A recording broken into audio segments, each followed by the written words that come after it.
What's going on, guys? Welcome back to the channel. Welcome if it's your first time. If it is your first time, be sure to hit that subscribe button. It's free and it allows me to keep bringing you on adventures like the one that we're going on today. Now, it seems like our most recent video, the one where we went and visited Eddie's grave, resonated with a lot of you. And if you're one of those people, if you subscribed for content like that, don't worry, there will be more wrestling content coming. But for today, I thought let's mix it up a little bit and have a little bit of fun. So we're here today at the Arizona Boardwalk, and we're going to go and see Ripley's Believe It or Not.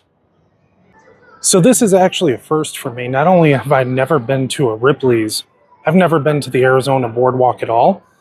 So this is going to be just as much an adventure for me as it is for you guys.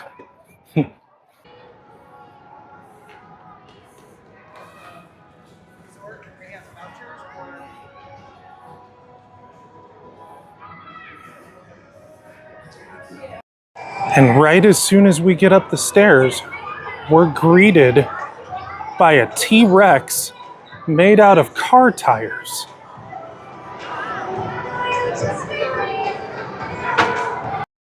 And as it turns out, we're greeted by a lot more than just the car tire T-Rex. We are also greeted by scrap metal predator.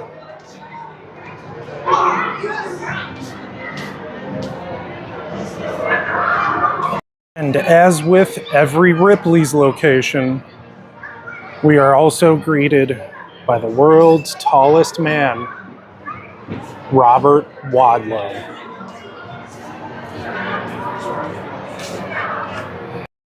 And just so you guys have a point of reference, I'm 6'5". And here we have x-rays of various snake spines. Wow, that's cool. That's a pine snake, by the way. This is a yellow rat snake. Wow. And a Burmese python.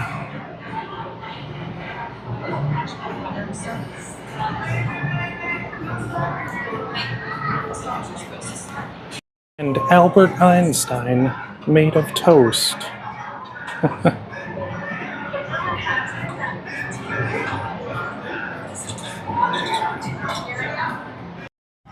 Of course, this being Arizona, they're going to highlight snakes, which is great for me who has a fear of snakes. This is the skeleton of an African rock python. Wouldn't want to come across this guy on a desert trail. They actually have an exhibit here showing you how sword swallowers like this guy right here can swallow a sword without damaging their throat. Because look at that, it's polished. Sword swallowers' blades are highly polished to reduce the risk of injury. Even a tiny rough spot could scrape and damage the soft tissue inside the body. More scrap metal art, this time a python.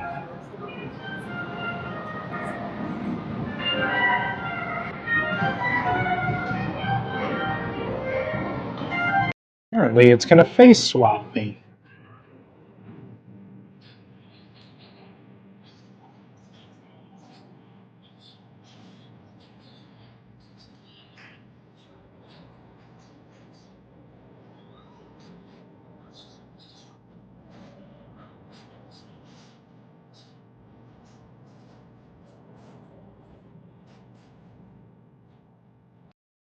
Oh, now this is incredible. This is an actual brick from the Yellow Brick Road of the 1939 hit film, The Wizard of Oz. That's unbelievable.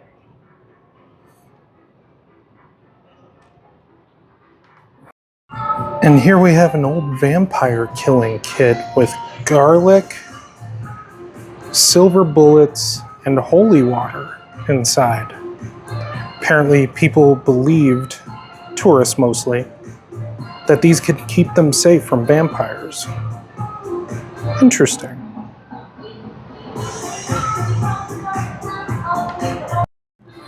I was about to say something about how weird it is that you see all these Yeti footprints, but yet there's no concrete proof that they exist. And then this sign acknowledges it. Although these footprints of these creatures have been found, no verifiable evidence of either creature has ever been found.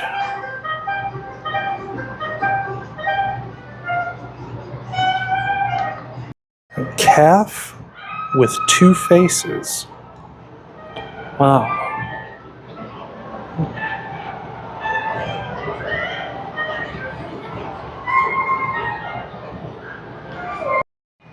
Here we see Robert Ripley in Kenya next to Sausage Tree, 1933. The sausage tree, Camellia africana, bears fruit that resembles sausages. Curious travelers should refrain from eating the fruit as it is poisonous. However, it can be fermented to make a beer. Touch a space rock. Feel the pits and scars on the surface of this meteorite caused by its passage through Earth's atmosphere. Its irregular shape with rounded corners is typical of iron meteorites, and the rusty brown stains are further evidence of high iron content. Let's do it. Oh, that's interesting. And then over here,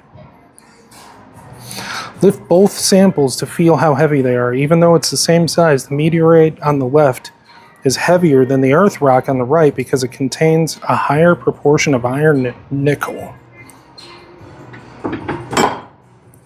This is relatively easy.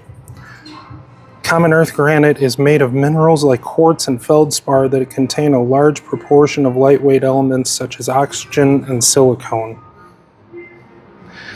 This highly magnetic meteorite is comprised primarily of iron and nickel. Okay, yeah, that's much, much heavier.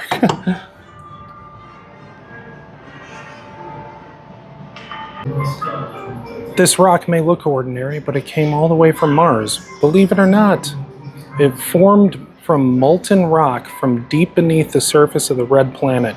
Scientists believe that these rocks were blasted into space when an asteroid hit Mars. This rock is much younger than most other meteorites and contains a mixture of gas that is very similar to gas collected on Mars by the Viking spacecraft. Strong evidence that it was once a part of Mars.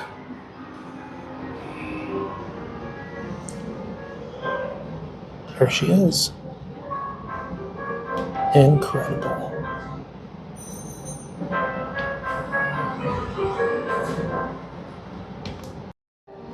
And here we have some woolly mammoth hair and insects and amber.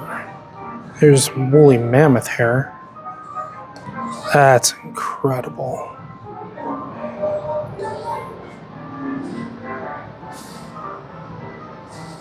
Wow, look at that. That's crazy, isn't it?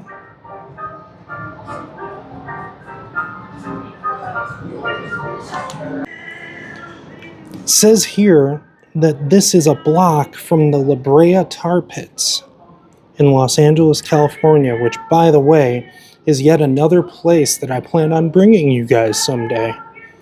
Over thousands of years, crude oil in the tar pits solidified, forming a hard coal-like substance. The bones found there were once thought to be from cattle, but are now known to be from prehistoric creatures. Wow, look at that. You can see the bones in there. That's incredible.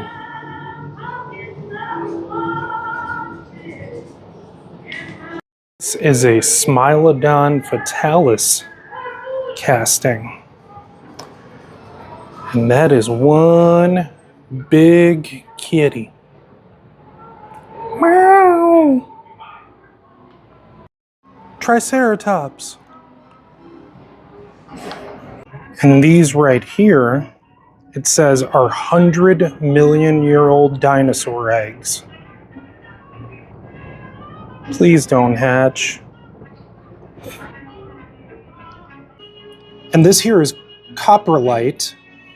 Scientists study fossilized dinosaur dung called coprolites to learn what dinosaurs ate. If a coprolite contains bones or teeth, the dinosaur ate other animals. Feels just like a rock. This here is a casting of a megalodon jaw. Again, I am 6'5", folks. And I'm looking at these teeth, and they're actually serrated. And here we have an exhibit on neck coils. Brass neck coils have been worn for centuries by women and girls of the Kenyan people, called Padang by some, of Myanmar, formerly known as Burma.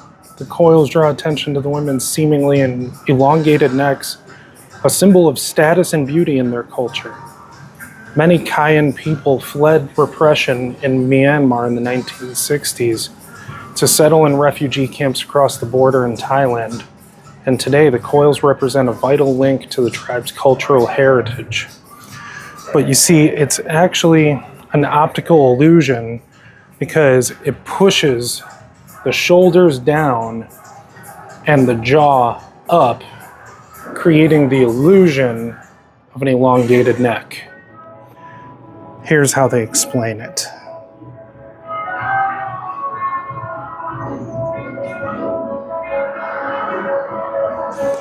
Neck coils appear to make the wearer's neck longer, but what they're actually doing is very gradually pressing the shoulders and ribs downward and the jawbone upward. Over time, this has the effect of slightly compressing the torso and face so the neck looks longer. The process begins at an early age when girls are still growing and continues throughout their lives. I'm not really sure what I was expecting to see here, but this has been surprisingly educational. And now we have an exhibit on skull elongations. Gentle, consistent pressure applied to a growing skull in the first years of life can dramatically alter its shape. Archaeologists examine skulls from burial sites for signs of deliberate deformation, which is evidence that skull elongation took place. Scientists studying the practice have found no ill effects, believe it or not.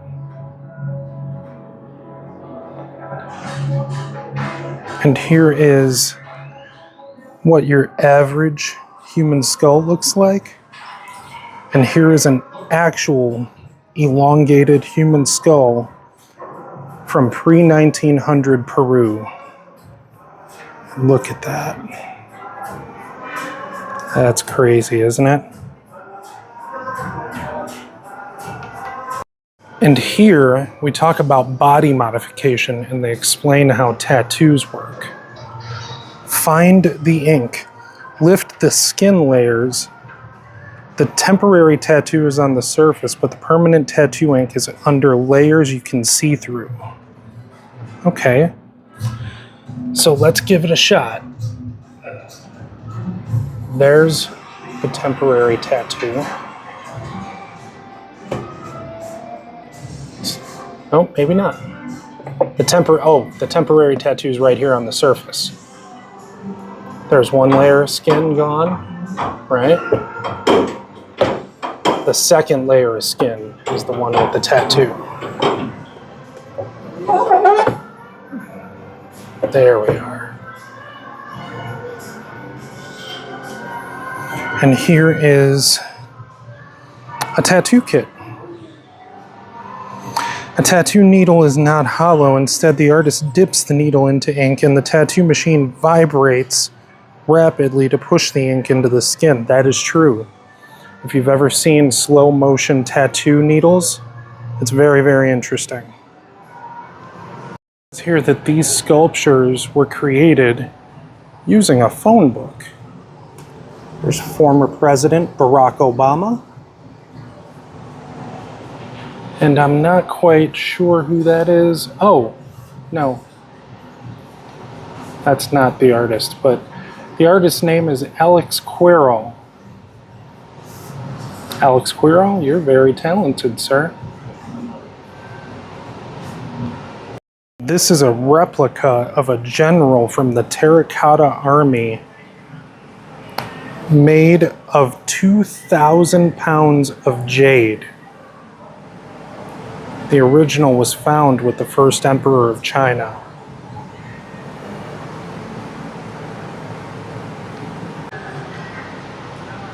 And of course, a staple of any Ripley's Believe It or Not experience,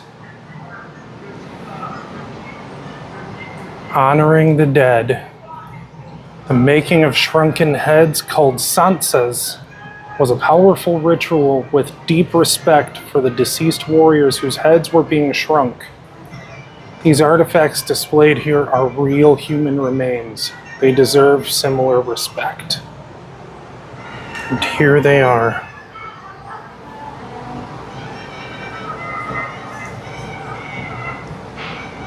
Light skin and facial hair indicate that this is a rare European shrunken head. It was made in South America, perhaps from an explorer who was in the wrong place at the wrong time. This human head was shrunk using traditional methods, including removing all bones, immersing it in hot water, and filling it with hot sand. Since the lips are not sewn shut, it was probably made as a tourist souvenir and not for ritual purposes. I was talking about this one right here. And this one, the short cropped hair on this head suggests it was made for trade.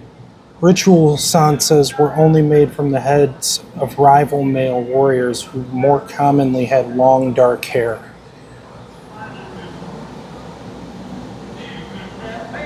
Wow.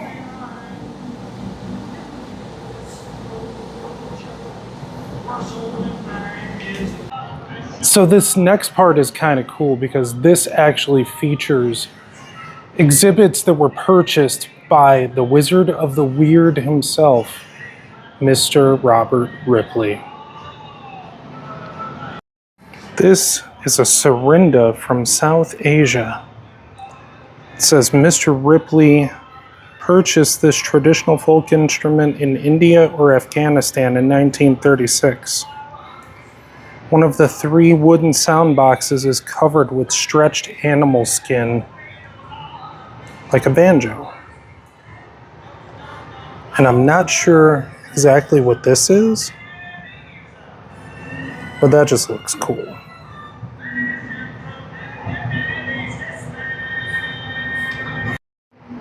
Open the drawers to find things owned or collected by Robert Ripley. Let's start with this one.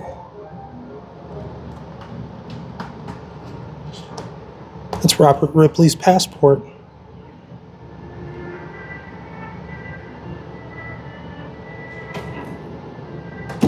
What do we have over here?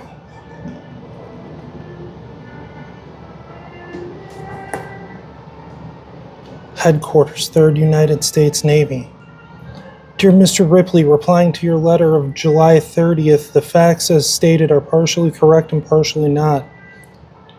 In the modern pentathlon at the Olympic Games of 1912, I did score what, in the opinion of most onlookers, were 20 bullseyes.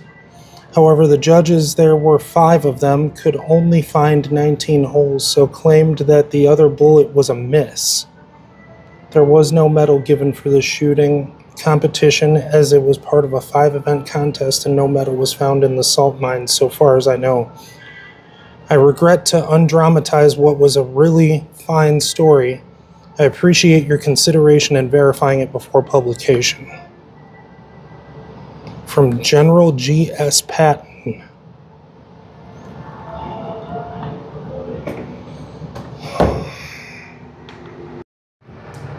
And this is a human skull bowl. Tibetans created objects from the bones of deceased relatives to show devotion and respect. The skull was especially prized because it was thought to contain the wisdom of the dead.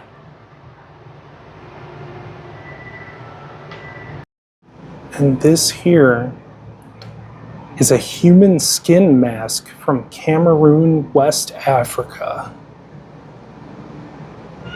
That's made of real human skin.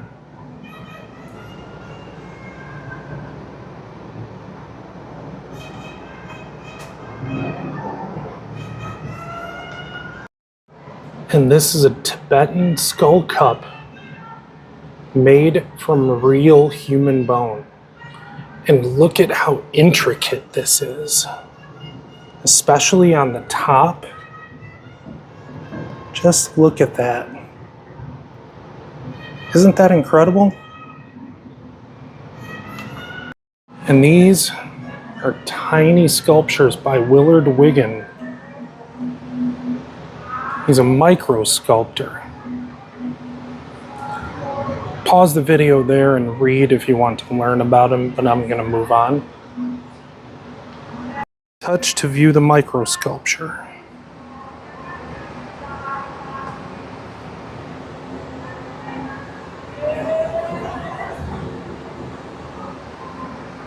There it is. That is right there in that beam of light. Insane.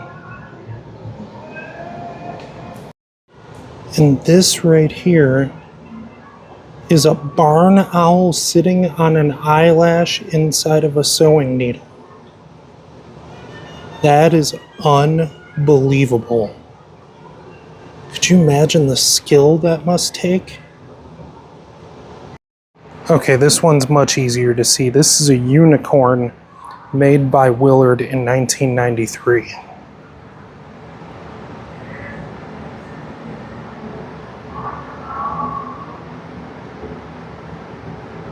See him?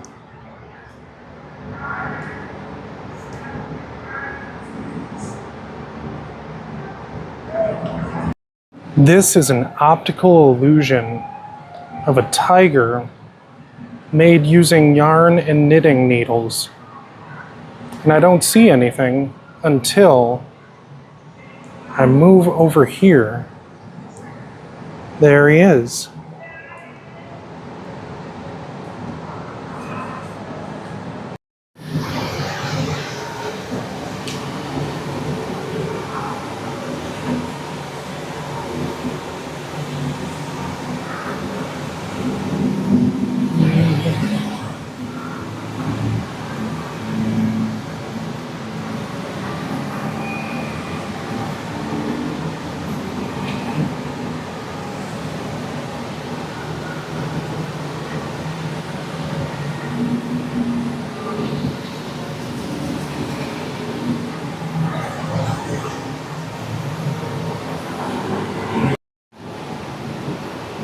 All right, I know you're not Bumblebee, but I also know you might be his brother. And man, tell your brother that he needs to get on top of taking out Megatron, okay? It's getting old. Just realized that you guys probably couldn't see this too well when I took that video of it. So here it is. A car parts robot that looks suspiciously like Bumblebee from Transformers. Bye, bees, brother. Well, here's a surprise for you at an attraction like this. There is no gift shop to exit through. It is straight to the outside of the Arizona Boardwalk.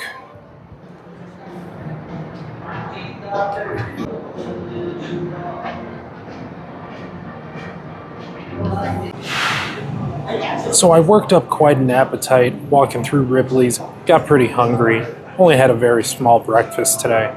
So I decided to come a couple of doors down to Pangea Dinosaur Grill and got me a cheeseburger and fries.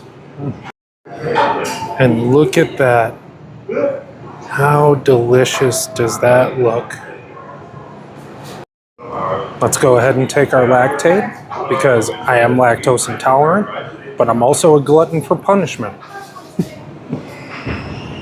Okay, let's give this burger a try.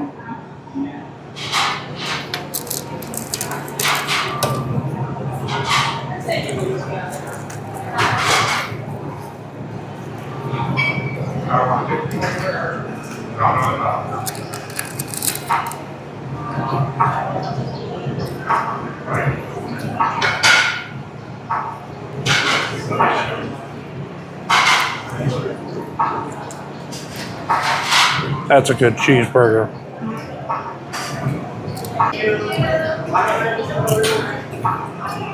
Oh, those fries are delicious. Perfectly seasoned, crispy. Couldn't be better.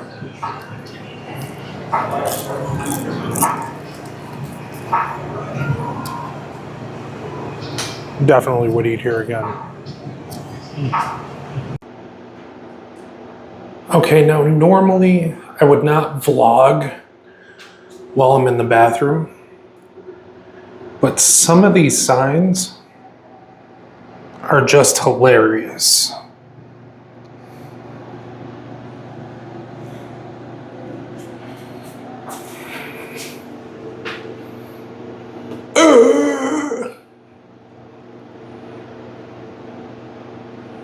Well, much like my meal from Pangea Grill here, our time together today is sadly finished.